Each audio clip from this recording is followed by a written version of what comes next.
Do you feel like work-life balance is a thing, or is it just we shouldn't even say it?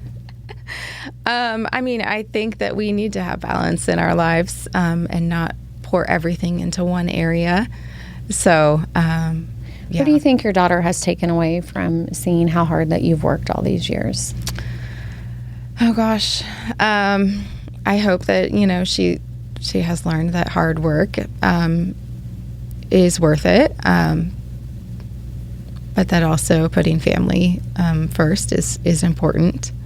You are what I've heard it said that, you're replaceable at work. You're not replaceable at home. Hey everyone, thanks so much for joining us for another episode of At Home with Emily. It's a podcast about creating a life you love. And back with us today is my dear friend, Linda Simmons. Linda, love having you here. Thanks for coming back again today. And I told you what I wanted to talk about and you kind of laughed at me, but anyway, what it is work-life balance. Is there such a thing? And all of the moms are like, no, there is no such thing. There's no balance. You're either heavy over here, you're heavy over there. But it is a hot topic because, I mean, truthfully, in this economy, most moms have to work. A lot, and, yeah. Some moms part-time, some moms full-time. By the way, staying home is a very tough job that you're working full-time there, too. So I've done that. So after we worked together in TV for many years in local news, I actually became a stay-at-home mom after my youngest was born. And I stayed home a solid, his entire 0 to kindergarten. I was at home. And so I started working part-time, quite by accident, in the interior business, interior decorating, remodeling, renovating, building. Yeah. And then that started getting busy. I had to throttle it down because I'm like, this isn't what I wanted. I wanted to be home with the kids. But then once Milo started pre-K and he had that full day at the elementary school, I started working full-time with my own business. So I can say I've seen it all for periods of time. And you are someone I've always looked up to. Even though we're not that many years apart, I felt like you were a veteran when I started here at the station locally because you had already been on air a couple of years at the station and you were already a mom, and so you had more life under your belt, I felt like, than what I did coming in guns blazing. All I cared about was my stories and the community and all of that. I didn't have family to think of other than, of course, my spouse. Love you, Ryan. Your family too. Right. But I didn't have the kids yet. Right. And that changes everything. It does. And I felt like, I saw you modeling that. And then Sarah, she had 2 babies already when I came. And then their son came along and I saw like, how do you make that work with little ones? And how do you nurse and pump and just like all the mom things that we have to think about. And so why I wanted you to come on is because we went through a lot of that together and we've both come out on the other side. And I think we would both say we have found a little bit better balance now. Right. From what we had in such a demanding career that we loved and we were very gifted at and good at. But it was a struggle bus a lot of times. Yeah. Don't you think? I think the better balance came for me just in time because my daughter was starting high school when I switched careers, and as a teenager, it's stressful to have a teenager, especially. Tell us, Linda. Especially I'm not there yet. The mother-daughter relationship, I guess, can be hard sometimes as having a teen, and so I think it was good for me to have a little bit less stressful job during the teen years. It was just the two of you for so long. I mean, it was. For many of the years that we worked together, it was just you and Carly. Yeah. Single mom. Yeah. And that's why I think I was even more amazed by you was that you were doing it as a single mom. And I want to add too, like you kept your priorities there. You somehow were making it to her things. You kept her in the private school that was important to you. And by the way, just even paying for that as a single mom. I just always looked up to you for sticking with your convictions as a parent. Well, thank you. Yeah, it was not easy, of course. And I had to rely on God to provide every day because when her aftercare would end at 6 p.m., but you're live on the 6 o'clock news, that can be a struggle. I can could see how that could be a struggle. It could be a problem. Yeah, how did you do that? Went through a few different babysitters. That's right. Maybe more than a few. We eventually found one young lady named Bree who was a godsend, who was basically a nanny for my daughter, and for a few years there, and would pick her up. Yes, would pick her up from school, take her home. Yeah.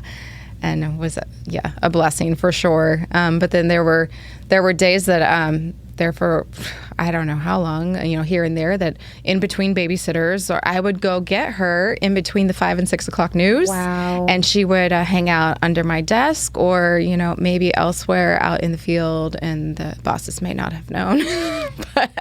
You're just surviving at that point. Yes. I mean, what are you going to do if they call in? Right. You only have so many backups. Right.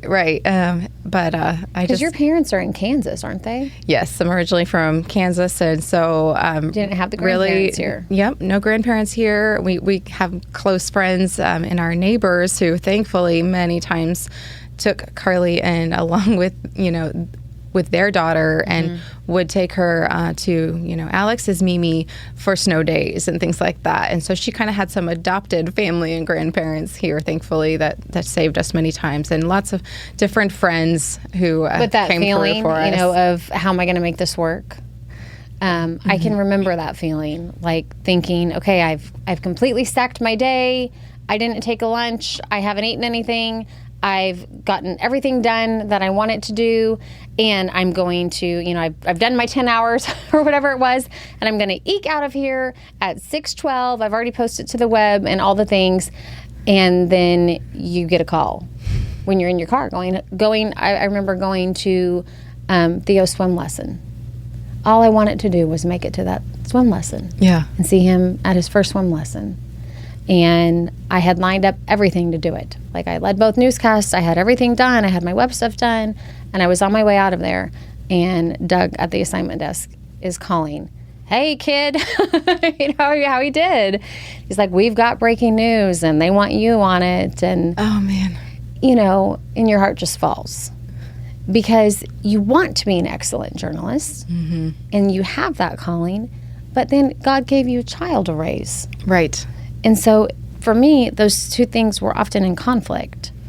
And just like what you said, I actually found a picture when we were talking about you coming on here on the podcast.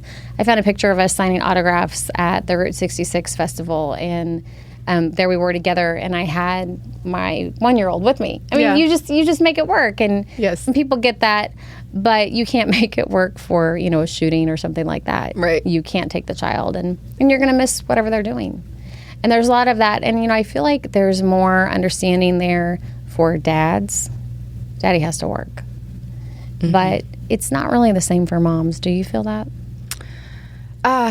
Well, I was very blessed that I didn't get called out in the middle of the night or anything like that. And maybe it helped that I was a single mom, that I got understanding that, okay, they needed me. Mm-hmm.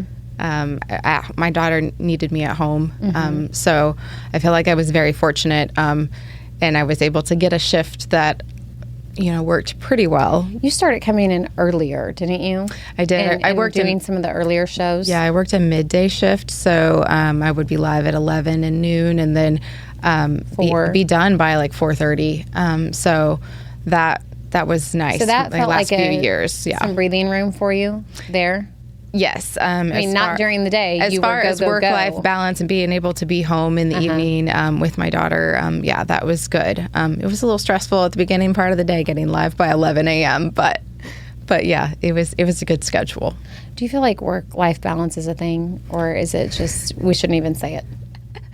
I think that we need to have balance in our lives and not pour everything into one area. So, yeah. What do you think your daughter has taken away from seeing how hard that you've worked all these years? Oh gosh, I hope that she has learned that hard work is worth it, but that also putting family first is important. You are what I've heard it said that you're replaceable at work. You're not replaceable at home. And so I think that's something we always need to remember, and to make sure that we always stick by our number one in anything. And for me, that's God, and to do what He wants me to do in my family, in my work, and try to remember to seek what He wants instead of just whatever my plan is.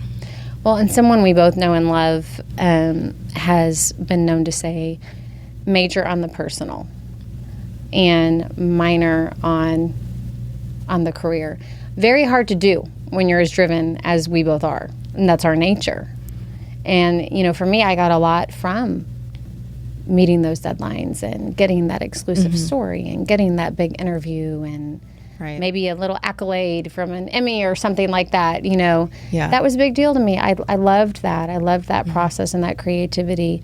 And that's not wrong. Yeah. You know, but you can get sucked in. Right. It can start to feel like you can make it too important and make it your identity, which that's one thing I had to tell myself, okay, that's not who I am. Right. That's what you did. That's what I did, but it's not who I am. So I think that was something I kind of had to learn as I left broadcast news, and people still recognize me, so maybe I still get a little bit of a feeling important because of that. But that is not what makes me important. It's what my Father thinks of me, you know. And so I have to, and I think that was good for me to maybe, you know, okay, I'm going into another career where I'm less visible, but that's probably good for me to learn that, the camera and the, you know, being on the news is not what makes me valuable.